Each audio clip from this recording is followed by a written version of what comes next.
The new evidence in this case, including more information about the alleged abuse by their father. And the supporters of the brothers, who've never denied that they murdered their parents, have argued that this possible resentencing is justice 35 years in the making. After 35 years of jail time for brutally murdering their parents, the Menendez brothers are now being given a shot at a different future.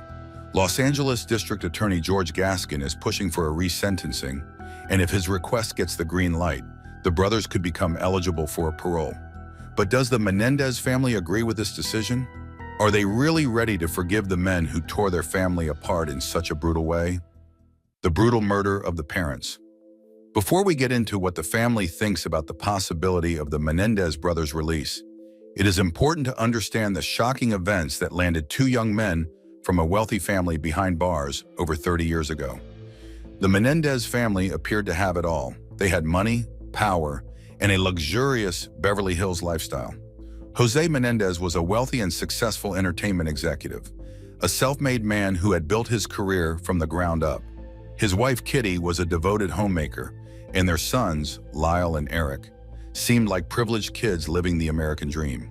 But the reality behind the Menendez family's glamorous facade was far different.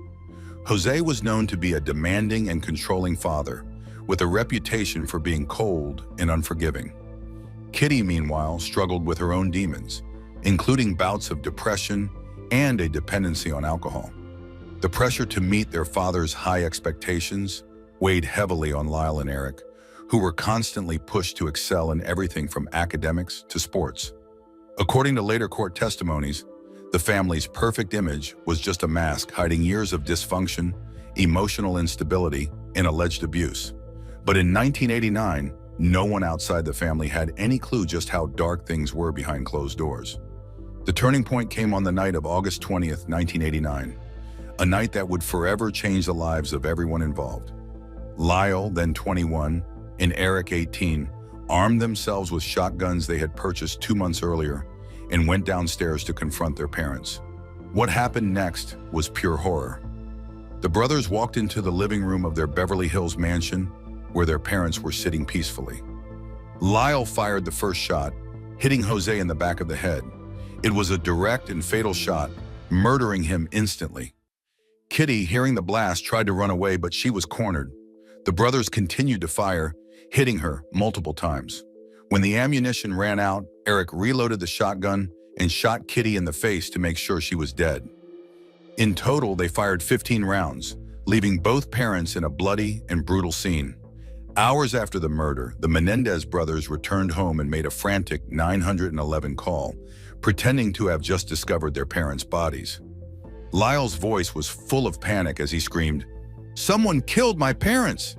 The police arrived quickly, and at first there were no clear suspects. The brutality of the crime was so extreme that investigators initially considered the possibility of a mob hit. After all, Jose was a high-profile businessman, and it looked like they were in some kind of a mafia movie. In the days following the murders, Lyle and Eric played the part of grieving sons. They appeared heartbroken, giving tearful interviews to the press, and staying in the family's mansion as they tried to cope with the tragedy. But beneath the surface, something was not adding up. If the brothers were grieving, they had a strange way of showing it. Within weeks of their parents' deaths, they went on a spending spree like no other. Lyle and Eric burned through hundreds of thousands of dollars, buying luxury cars, expensive watches, designer clothes, and even a restaurant. They seemed to be celebrating rather than mourning, living a life of excess funded by their parents' estate. This behavior raised red flags for investigators, who began to see the brothers in a new light. The Menendez boys had plenty of money to spend, and they were not shy about flaunting it.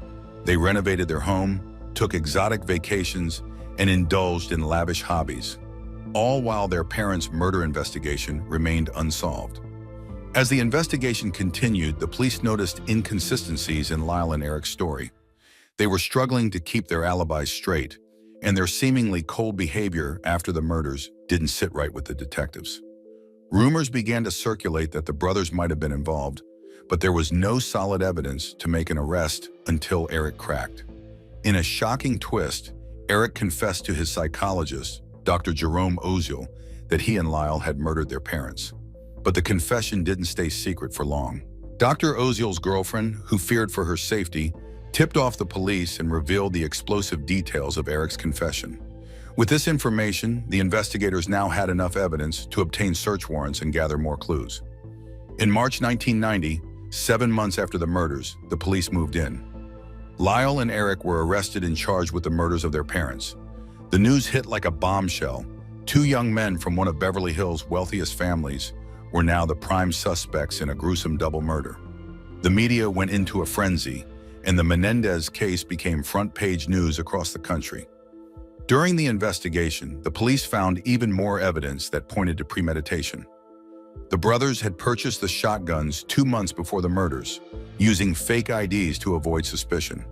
They had also tried to change their father's will, hinting at a plan to secure their inheritance. It was enough to convince prosecutors that this was a cold-blooded, premeditated act of greed. In 1993, the Menendez brothers went on trial, and the case became a media sensation.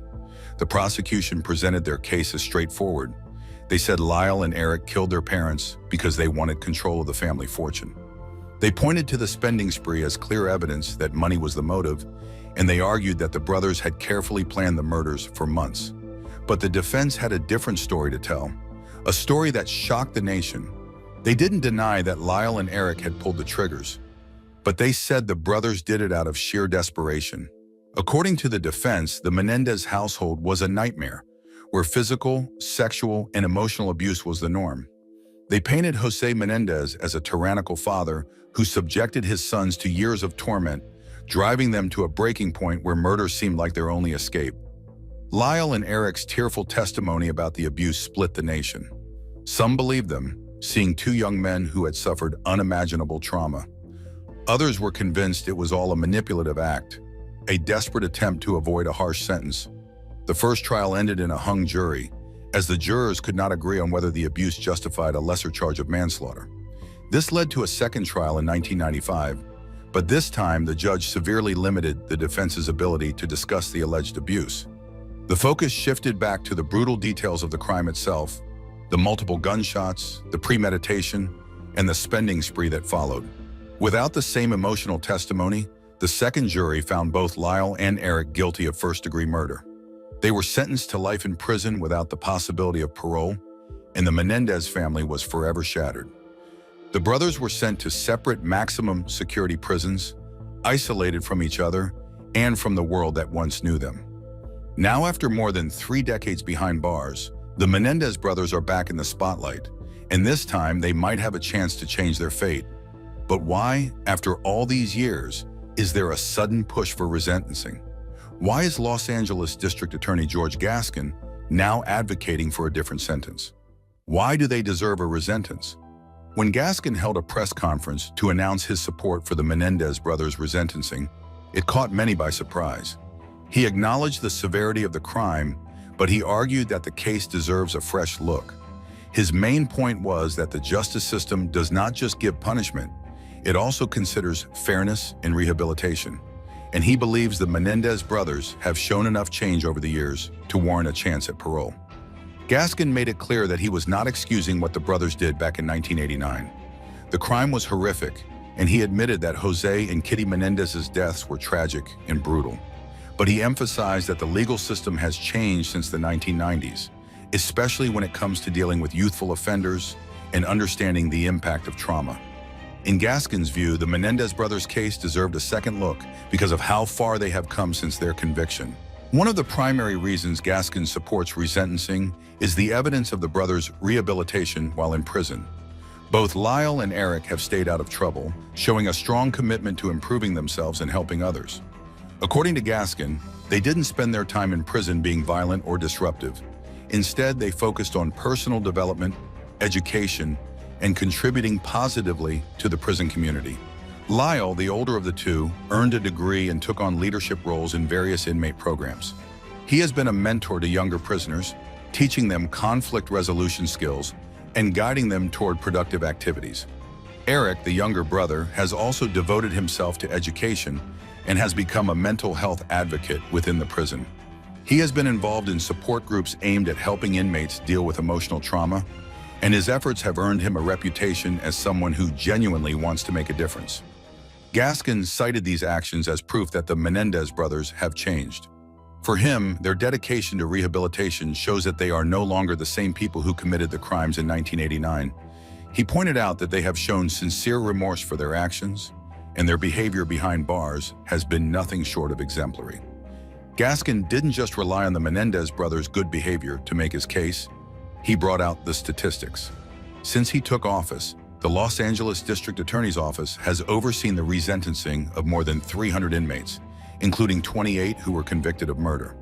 The results have been impressive. According to Gascon, only 4 of those resentenced inmates have reoffended, and those 4 incidents were related to technical parole violations, not new violent crimes. For Gascon, this is proof that second chances can work. If inmates are truly rehabilitated and ready to contribute to society, they deserve the opportunity to prove it. He believes that Lyle and Eric fall into this category and that their good behavior and positive contributions over the years make them strong candidates for a new sentence. Another major factor in Gascon's decision to support resentencing is the ongoing controversy over the abuse allegations. During their original trials, Lyle and Eric claimed that their father, Jose Menendez, had subjected them to years of sexual and emotional abuse. They described a household dominated by fear, where Jose's anger and control ruled every aspect of their lives. According to their testimony, the abuse was relentless, and they felt they had no way out, no escape from a father who terrorized them behind closed doors. Back in the 1990s, these claims were met with skepticism. The judge in the second trial severely restricted the defense's ability to present evidence of abuse, focusing more on the murders than on the family's dark secrets. At the time, many people found it hard to believe that young men could be victims of such severe abuse, and the brothers were largely portrayed as spoiled kids driven by greed. But times have changed, and Gascon believes that our understanding of trauma and abuse has evolved since the 1990s. He emphasized that today the psychological impact of childhood abuse is far better understood, and the way courts view cases involving trauma has shifted. The push for resentencing didn't just come out of nowhere. There has been a renewed interest in the Menendez case, driven by documentaries, TV series, and high-profile advocates. In recent years, shows like Monsters, the Lyle and Eric Menendez story on Netflix, have brought the story to a new audience. It highlighted the allegations of abuse and cast doubt on the fairness of the original trials. This has led to a wave of public sympathy and a call for a reassessment of the case. Adding to the momentum, the Menendez brothers themselves filed a motion in May 2023, presenting what they described as new evidence. They argued that crucial details about their father's behavior and the abuse they endured were either downplayed or excluded from the original trials. Gascon confirmed that his office had been reviewing this motion for over a year, carefully evaluating the new evidence and the circumstances of the original verdicts. After the DA made this announcement, we were bound to get some reaction from the Menendez family, and yes, we did. So what does the family have to say about this sudden twist in the case? The family's reaction. As the possibility of a resentencing looms, emotions within the Menendez family are running high. During a recent interview, family members openly shared their thoughts about Lyle and Eric's potential release, revealing a complex blend of hope, forgiveness, and lingering pain.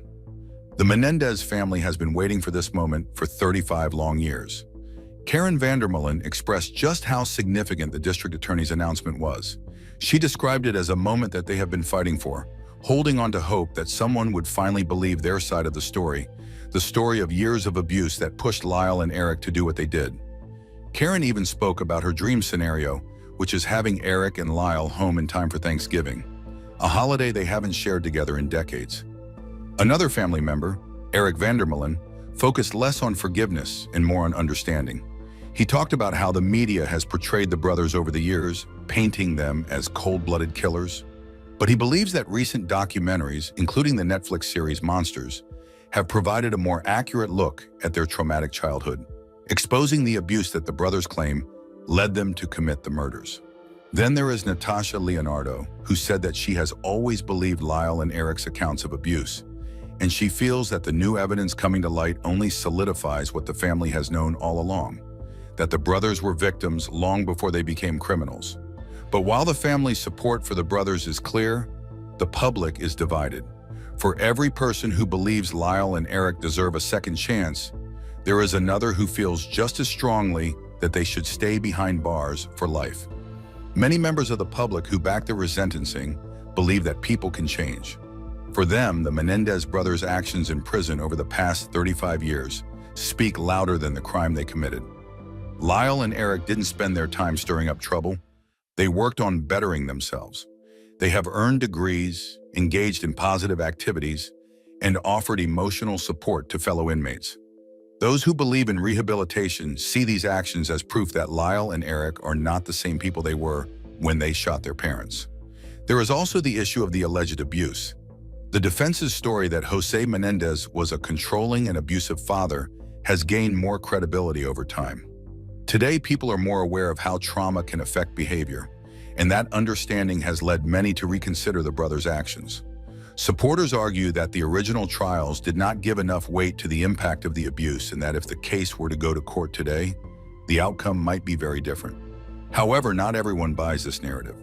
Critics remain skeptical of the abuse allegations, arguing that they were exaggerated or fabricated to gain sympathy. They point to the brothers' behavior after the murders as evidence that their true motive was greed. For these skeptics, the idea of the brothers being released feels like a betrayal of the justice that was served all those years ago. They argue that no amount of good behavior in prison can erase the brutality of their actions in 1989. For them, the original sentence was fair and the murders were too severe to forgive. This clash of perspectives is at the heart of the ongoing debate about whether Lyle and Eric deserve a second chance. The Menendez brothers' case has become a litmus test for broader questions about justice, trauma, and redemption. Can people who have committed horrific crimes ever truly change? Does the weight of a traumatic past lessen the severity of a violent act?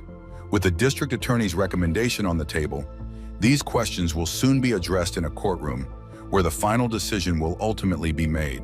The judge will have to weigh the brothers' rehabilitation efforts against the brutality of their crime and determine if they have earned a chance at freedom.